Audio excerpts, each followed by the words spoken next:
malalaman kung mataas ang inyong kolesterol nang walang blood test? Aba, bago yan. Gusto nyo ba? Gusto nyo ba malaman? Okay. So, meron pong tinatawag tayong, di ba, mga bad effects ng kolesterol. Yung mga na-stroke, inatake sa puso, at kung ano-ano pa, no?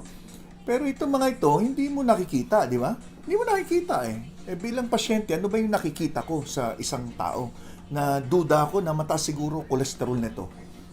Ito po, ituturo ko sa inyo. So, tatlo lang naman to eh, napakasimple. So, ngayon, after the lecture, mamaya pwede nyong tingnan yung sarili nyo, o kaya tingnan nyo yung kasama nyo, magulang nyo, at sabihin mo, tatay, mukhang mataas ang kolesterol mo kasi nakikita ko may ganito ka. Yan, di ba? Ang ganda. So, ito na po yon. So, ang tinuturo ko po ngayon ay yung mga warning sign. Ito yung mga warning signs.